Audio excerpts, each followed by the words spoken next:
আসসালামু আলাইকুম প্রিয় শিক্ষার্থীরা, আজকে আমি আপনাদের সামনে আলোচনা করব এইচএসসি ফাইন্যান্স ফার্স্ট পেপার পঞ্চম নম্বর অধ্যায় স্বল্পমেয়াদী অধ্যয়ন। এই অধ্যায়ের আমরা ধারাবাহিক আলোচনা করে যাচ্ছি। আজকে আমরা নতুন আরেকটা অঙ্ক, নতুন আরেকটা নিয়ম শিখব।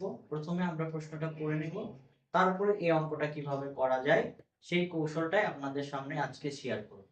তো এখানে বলছে যে 90 দিন মেয়াদী জনাব মাহমুদ বাণিজ্যিক কাগজের মাধ্যমে ঋণ নিতে চান।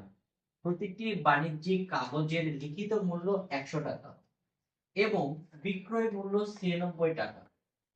প্রশ্নটা হচ্ছে আমাদের বাণিজ্যিক কাগজের ব্যয় নির্ণয় করা।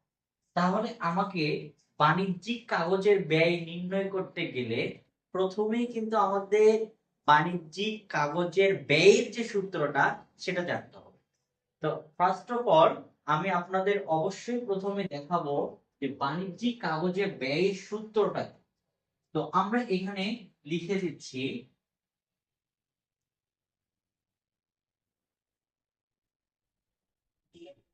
আমরা জানি বাণিজ্যিক কাগজের ব্যয়কে সূত্রের মাধ্যমে আমরা কেসিপি বলে দিই। সূত্র হচ্ছে এফভি মাইনাস এনএসবি আর এনএসবি গুণন 360 ভাগ ডিএম গুণন 100।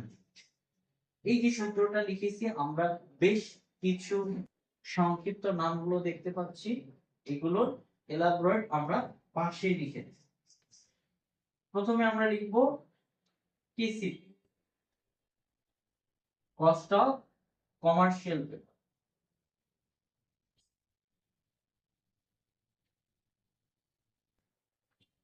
কস্ট অফ কমার্শিয়াল পেপার যেটা আমাদের প্রশ্নে বের করতে বলেছে।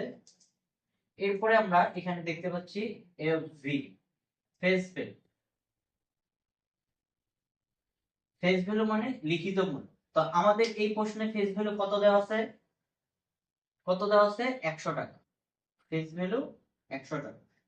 এরপরে আমরা দেখতে পাচ্ছি NSV, NSV net sales value, যেটাকে আমরা বলে থাকি বিক্রয় মূল্য।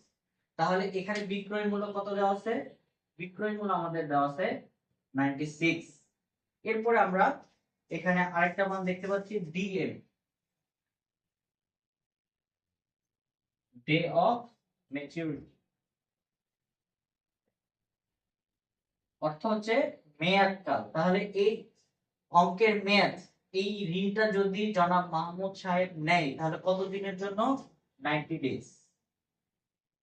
এই মানগুলো আমরা পাশে ক্লিয়ার করে দেখানোর পরে মানগুলো সূত্র অ্যাপ্লাই করে ক্যালকুলেশন করব, তাহলে কিন্তু আমাদের অঙ্কটা হয়ে যাবে। 96 96 360 90 গুণন 100, তার উপরে কত হচ্ছে 4 ভাগ 96 4 গুণন 100। তাহলে এই মানটা আমরা জাস্ট ক্যালকুলেশন করে নিচ্ছি।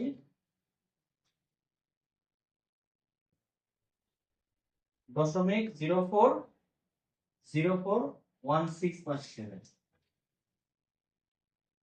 দশমিক 04167।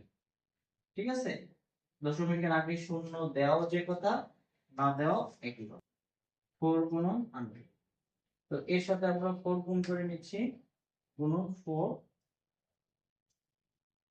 গুণন 100।